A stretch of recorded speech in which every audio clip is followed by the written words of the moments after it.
Olá, olá comunidade, bem-vindos de volta à minha casa e hoje vamos ter uma terceira técnica ou um terceiro modo de contar histórias às crianças, tá bom? Se você não assistiu os vídeos anteriores, estão no domingo passado e domingo retrasado, então não deixe de assistir, já contamos como contar história para as crianças com talheres e com vegetais e hoje eu quero te mostrar com algo que você tem na sua gaveta que você não dá tanto valor, que pode ser um instrumento perfeito para contar história às crianças. Meias. Sim, meias. Você olha elas para os seus pés, mas agora você vai olhar elas com outros olhos.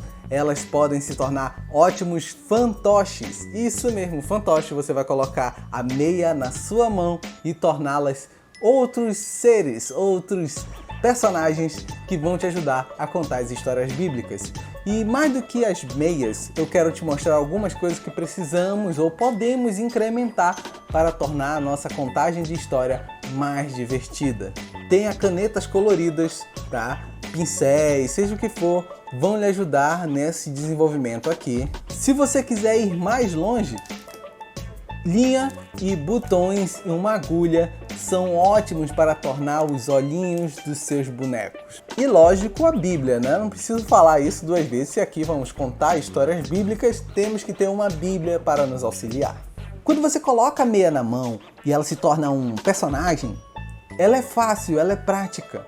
E ela atrai mais a atenção da criança do que você somente falando. Quando você pega o bonequinho e vai falando com ele, é porque a câmera vai estar dando foco no meu rosto. Mas a criança começa a ouvir o boneco. O boneco então se torna alvo da atenção dela e com certeza vai prender mais a atenção dela do que o seu rosto, que já é familiar, que já está ali todo dia com ela. Por isso, os fantoches são ótimos instrumentos de contagem de história, porque eles fixam a atenção, até mesmo adultos gostam de fantoche. E você deve ter uma meia na sua casa. Ter um fantoche não é todo mundo que tem um fantoche. Ele precisa ser mandado ser feito, ou você tem que comprar numa loja que já fabrica eles. Mas a meia está lá na sua gaveta. E se você tiver uma meia que você não usa, você pode usá-la para isso, porque nós vamos pintar, nós vamos decorar a meia para ela se tornar um personagem. Nas duas histórias passadas, nós lemos a história da pesca maravilhosa. E vamos continuar com ela, tá? Só uma dica, não é porque você vai só contar essa história para as crianças. Conte outras histórias. Eu estou usando a mesma história para que você observe maneiras diferentes de contar a mesma história. Mas aí você pega a técnica e conta com outras histórias. Você vai passando pelos evangelhos e vai encontrando histórias que você quer contar às suas crianças. Agora vamos ajeitar o nosso fantoche de mão.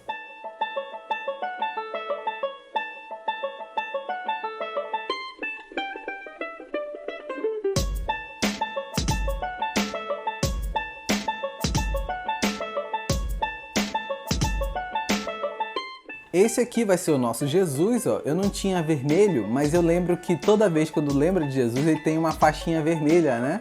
Então eu tentei fazer. Ele tá com os olhinhos verdes, mas você faz com os olhinhos castanhos, outras coisas, fique bem à vontade, tá? Eu fiz verde só por causa das canetinhas que eu tinha. Nosso Pedro também tem olho azul, né? Tá bem europeu esse negócio, mas é porque eu não tenho a tinta o pincelzinho marrom. E botei uma roupa roxa nele. Ó, tem até a língua. Fiz a língua também nos dois para poder ajudar, porque tudo isso aqui ajuda quando a criança vai ver a sua história. Certo! Agora você com seus dois personagens, Jesus e Pedro, lembrando que nas outras histórias eu sempre fazia os amiguinhos, né? Os amigos do Pedro que estavam junto com ele. E nesse caso eu só tenho duas mãos, né? Você também, então você sempre valoriza dois personagens no máximo. E aí você tenta fazer a vozinha, que eu também expliquei no outro episódio. E aí você vai mexendo a boquinha, falando e vai fazendo a história. Eu vou te mostrar mais ou menos como é que fica. Jesus estava à beira da praia, falando dos milagres, falando do reino de Deus para as outras pessoas. Então, ele avistou ao longe um pescador e uns amigos que estavam junto com ele.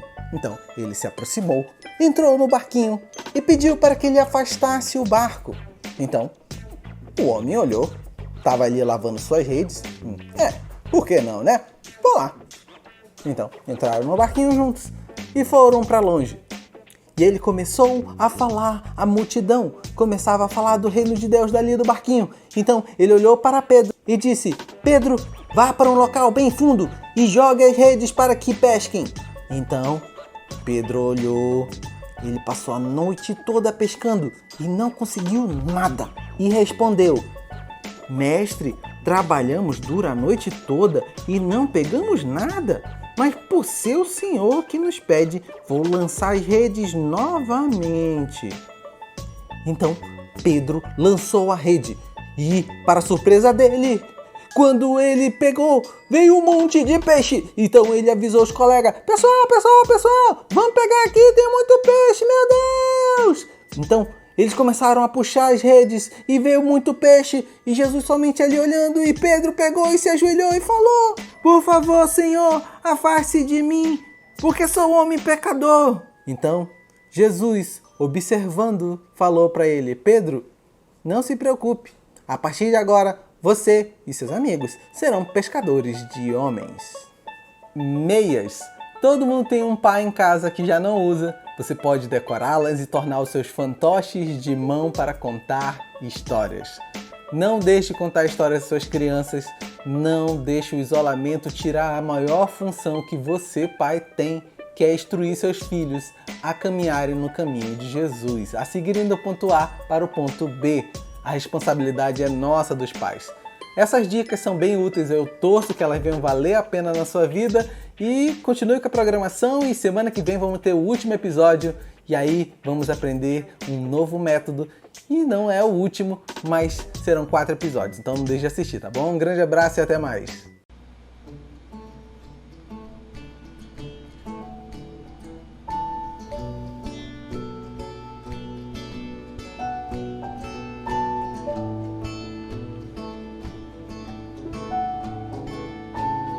Canta com a gente, Pela Cruz. Pela cruz me chamou, gentilmente me atraiu e sem palavras me aproximo, quebrantado por seu amor.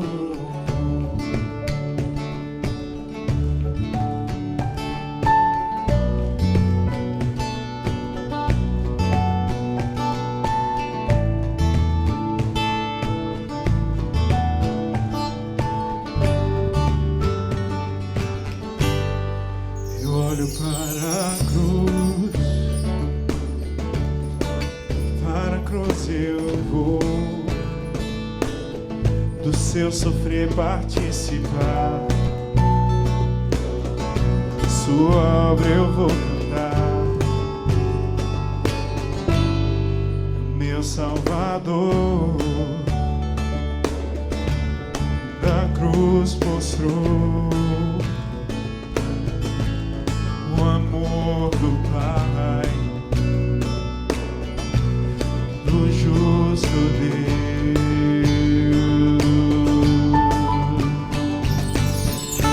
Pela cruz me chamou, gentilmente me atraiu e eu, sem palavras, me aproximo, por seu amor.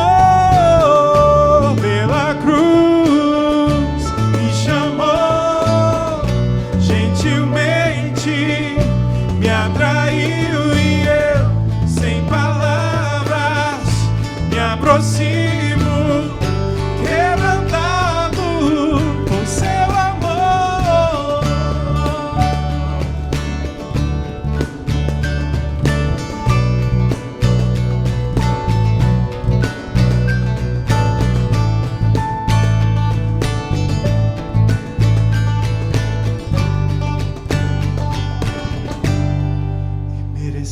Da vida, de graça eu recebi, pois sua cruz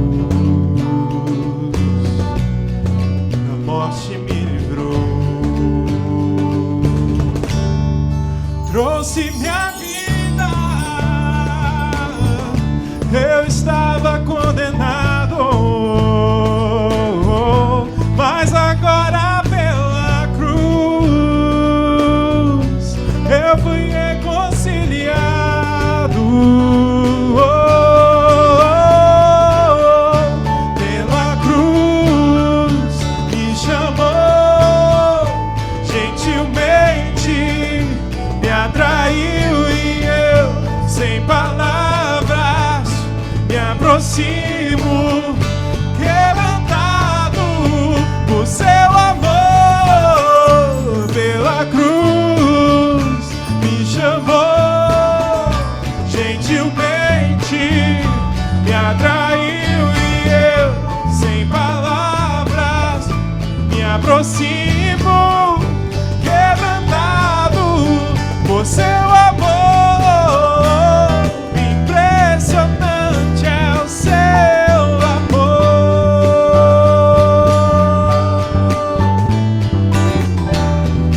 Me redimiu e me mostrou quanto é fiel. Impressionante é o seu amor.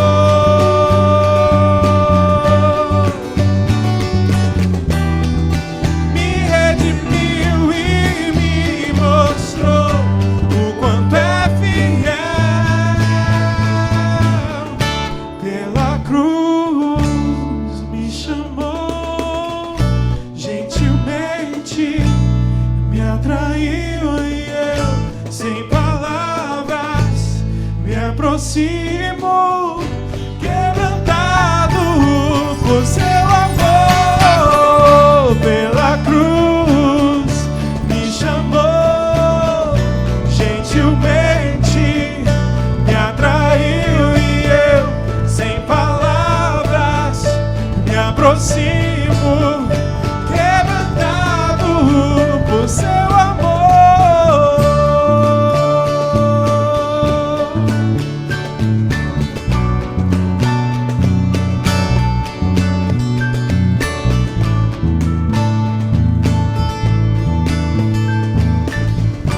Quebrantado por seu amor.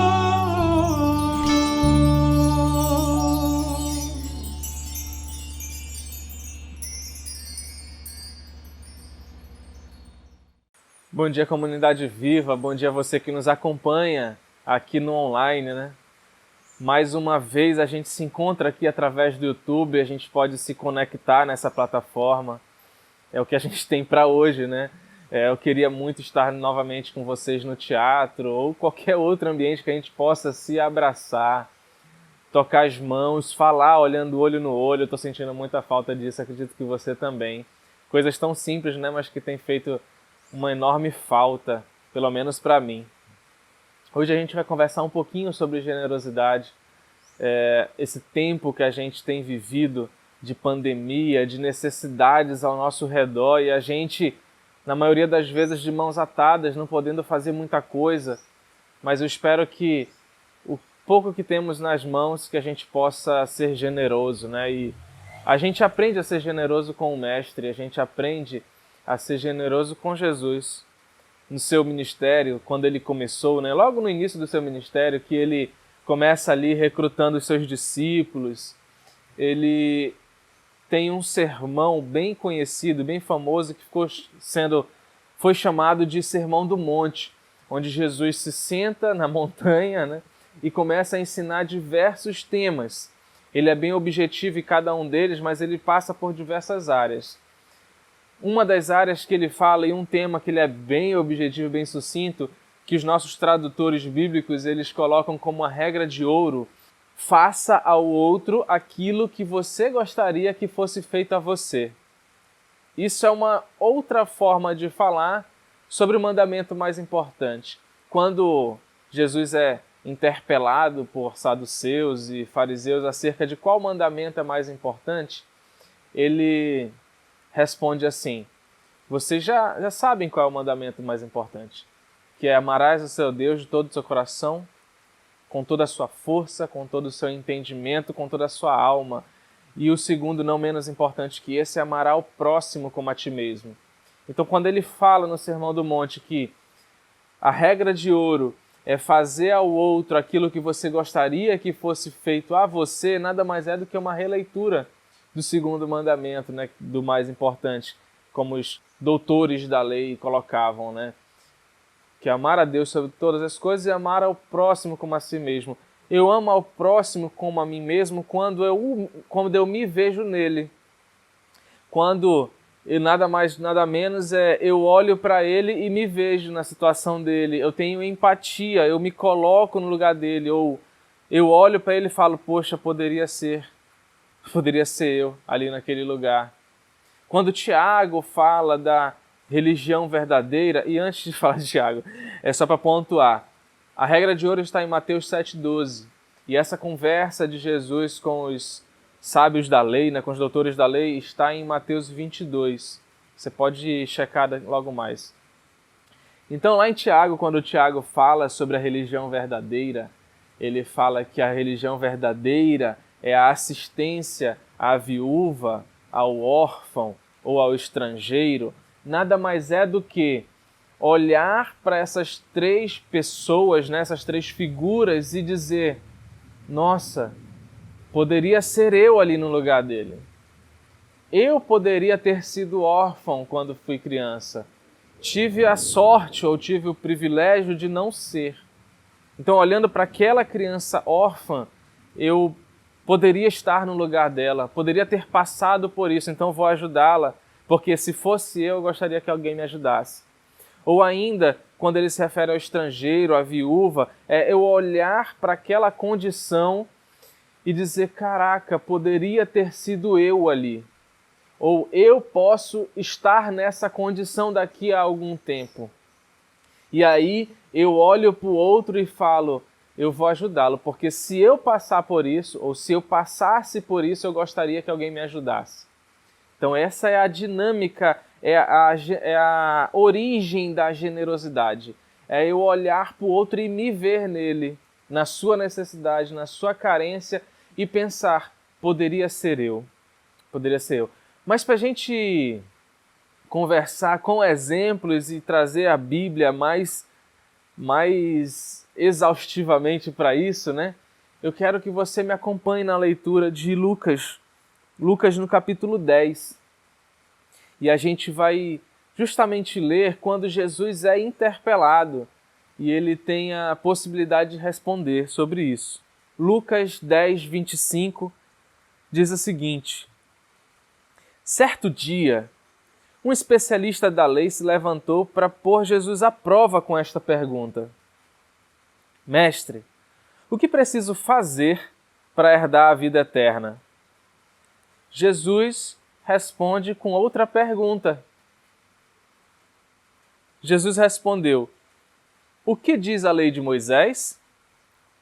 Como você a entende? Olha só. Jesus responde a pergunta capciosa feita a ele com uma outra pergunta, e não só isso. Ele pergunta: o que está escrito na lei? Lembre-se que é um especialista na lei que está perguntando dele, que o objetivo do cara era provar Jesus. E aí Jesus responde a um especialista da lei, perguntando a ele o que está escrito na lei. Já que você é um especialista, me diga. E faz uma segunda pergunta, talvez mais importante que a primeira. Como você a entende? Ok, está escrito na lei. E o que você entende disso que está escrito? Talvez seja mais importante a segunda pergunta do que a primeira. E o homem responde a Jesus, versículo 27.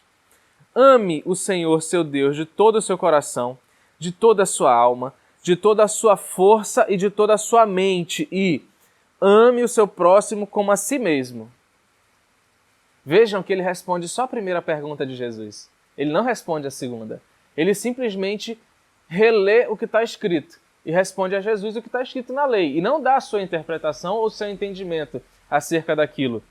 E Jesus responde a ele: está correto. Disse Jesus: faça isso e você viverá. Jesus poderia encerrar a conversa ali. O especialista da lei disse para Jesus o que estava escrito na lei, e Jesus responde: é isso, é só isso. Faça isso e você viverá. Faça isso e você herdará a vida eterna. Não foi essa a pergunta do homem? Mas ele não estava satisfeito. E ele continua. Olha só no 29. O homem, porém, querendo justificar as suas ações, perguntou a Jesus: e quem é o meu próximo? Essa pergunta pode parecer bobinha, mas de bobinha ela não tem nada. Quem é o meu próximo? Porque na cabeça do cara, ele poderia estar dizendo nas entrelinhas aqui, né? Porque o romano não pode ser o meu próximo. Porque o samaritano não pode ser o meu próximo. Porque aquele que não obedece à lei de Deus não pode ser o meu próximo. Porque um outro do meu gueto, da minha tribo, que não, ou melhor, o outro que não seja do meu gueto e da minha tribo não pode ser o meu próximo. Isso está nas entrelinhas da pergunta do homem. Então Jesus, com toda a sua didática, como usava de parábolas e de histórias para exemplificar o ensino e fortalecer o conceito, Jesus responde então, né? Aí a gente vai para o 30. Jesus responde com uma história. Por acaso descia por ali um sacerdote. Quando viu o homem caído, atravessou para o outro lado da estrada. Um levita fazia o mesmo caminho e viu o homem caído, mas também atravessou e passou longe. Então veio um samaritano, e ao ver o homem teve compaixão dele. Foi até ele, tratou de seus ferimentos com óleo e vinho e os enfaixou. Depois colocou o homem em seu jumento e o levou a uma hospedaria, onde cuidou dele. No dia seguinte, deu 2 moedas de prata ao dono da hospedaria e disse: cuide deste homem. Se você precisar gastar mais com ele, eu lhe pagarei a diferença quando voltar. Qual desses 3 você diria que foi o próximo do homem atacado pelos bandidos? Perguntou Jesus. O especialista da lei respondeu: aquele que teve misericórdia dele. Então Jesus disse: então vai e faça o mesmo. Olha os detalhes dessa história que Jesus conta. Primeiro, um homem descia pela estrada de Jerusalém a Jericó. Um homem não diz etnia, não diz tribo, não diz cidade, não diz nacionalidade, não diz religião, não diz orientação sexual, não diz nada acerca deste homem. Um homem descia pela estrada. Por que não diz nada sobre esse homem? Porque não faz a menor diferença. Quem quer que seja estava descendo por essa estrada e foi atacado por bandidos. E aí agora sim tem um ponto de origem, tem uma identificação. Um sacerdote e um levita desceram. O sacerdote e o levita tinham suas razões para não ajudar o homem. Eu não quero entrar nesse mérito. Eu não acho que eles estivessem corretos, mas eles tinham as suas justificativas legais. Eles não poderiam tocar em um homem ensanguentado, porque a lei proibia de tocar no homem ensanguentado, no sangue humano. Mas eu não quero entrar nesse mérito hoje. Eu quero só mostrar o seguinte, que um samaritano, ou seja, um cara que para esse escriba da lei era de um outro povo que provavelmente ele não o reconhecia como seu próximo. Era alguém que era a escória, era marginalizado pelos judeus. Então um samaritano olha para aquele homem que estava à beira do caminho, quase à morte, e resolve ajudá-lo. Este samaritano olha o homem e o identifica como: caraca, talvez fosse eu. O caminho de Jerusalém a Jericó era uma rota comercial, era comum. Era uma distância de aproximadamente 25 quilômetros. Era comum esse tráfego ali. Era uma estrada de grande rota, né? Era uma rota comercial. E provavelmente este homem passasse ali várias vezes. Várias vezes. Tanto é real que ele foi e se hospedou ali no caminho, onde pediu para o dono da hospedaria cuidar do homem, né, na sua ausência, e disse que ia voltar. Ou seja, ele estava indo e ia voltar depois. Era uma rota comum. Então esse samaritano olha para o homem que está à beira do caminho, que está na estrada caído, e provavelmente pensou, nossa, se eu tivesse adiantado o meu trajeto meia hora ou uma hora, se eu tivesse adiantado, talvez eu fosse a vítima dos bandidos e talvez eu estivesse na situação desse homem à beira do caminho, ensanguentado e a quase morte. E eu gostaria que alguém me pegasse no caminho e me levasse para a hospedaria e cuidasse de mim. Você vê que, provavelmente, esse samaritano se identifica com o homem caído, recolhe-o e cuida dele. E aí, Jesus faz a outra pergunta para o especialista da lei. Dessas três pessoas, o sacerdote, o levita e o samaritano, quem foi o próximo desse homem que estava à beira do caminho? O especialista automaticamente fala, foi o que teve misericórdia dele, foi o que prestou assistência a ele. E Jesus nada mais, nada menos disse, então pronto, é isso. Vai e faz o mesmo. É só isso. Tenha misericórdia das pessoas.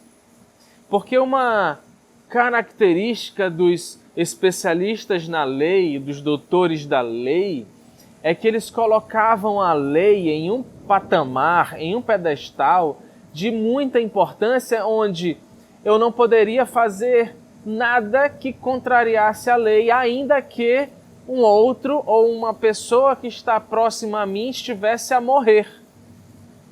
Você lembra da história quando Jesus narra ali uma parábola dizendo que se um cavalo seu tivesse caído no buraco e fosse sábado, você não ia resgatá-lo porque é sábado, você ia deixá-lo morrer ali porque é sábado? A cabeça de um especialista da lei é colocar a lei em uma posição que não era dela. Deus sim nos deu a lei, e Ele deu a lei para nos proteger. E não nos fez protetores da lei acima de qualquer coisa. A lei, ela nos serve. E quando um ser humano está à beira da morte, a lei precisa ser revista. Eu não sei, é claro que hoje, talvez para a nossa comunidade, isso não seja um problema, a questão de colocar a lei acima de todas as coisas. Mas o que você tem colocado acima de todas as coisas? Qual é a sua lei? O que você tem colocado em primeiro lugar na sua vida que te impede de salvar alguém à beira da morte?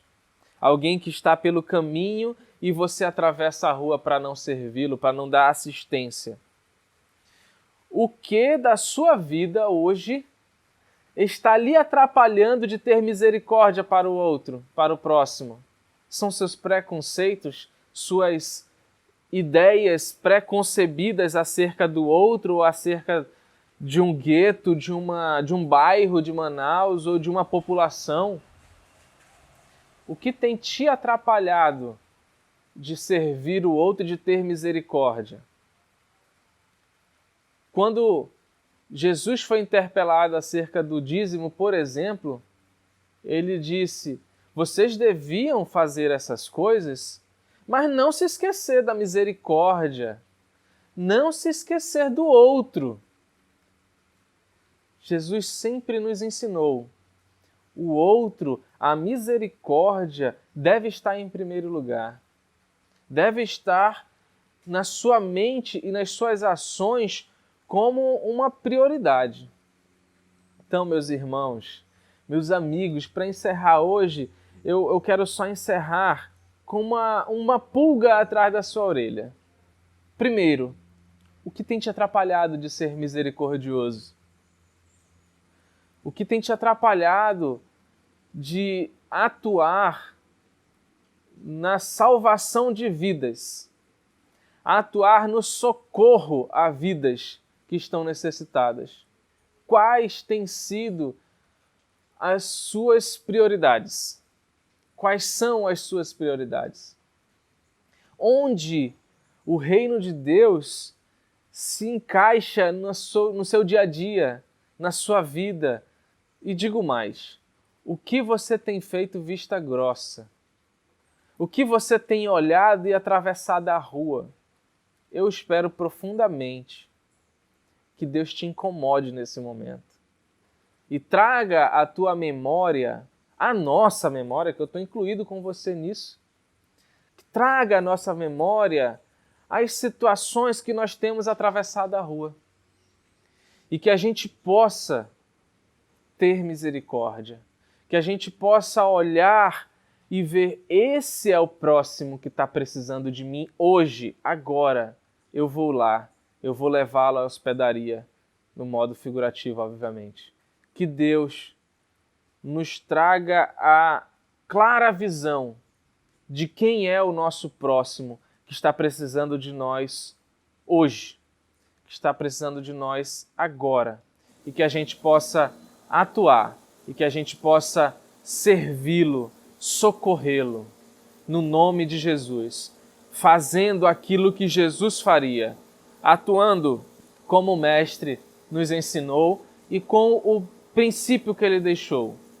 Sejamos generosos hoje, sejamos generosos no nosso cotidiano, no nome de Jesus. Você ora comigo? Pai, o dia a dia às vezes é corrido e a gente vê situações que nos faz atravessar a rua. Deus, que o Senhor nos incomode em todas as vezes que que a gente tente fugir daquilo que é para fazer, sabe? Quando a gente quiser atravessar a rua, que o Senhor venha ao nosso coração, ao nosso encontro e nos repreenda. E nos mostre que aquele próximo, que aquela situação é para ser da nossa é para a gente dar importância, é para a gente atuar, é para a gente ter misericórdia. Que o Senhor nos use no teu reino, que o Senhor nos pegue em tuas mãos e nos direcione para o socorro do outro, para o socorro do próximo. Nos abençoa, Pai, para que possamos abençoá-los. No nome santo de Jesus é que eu te faço essa oração. Amém, Senhor. Amém e amém, comunidade. Até a próxima.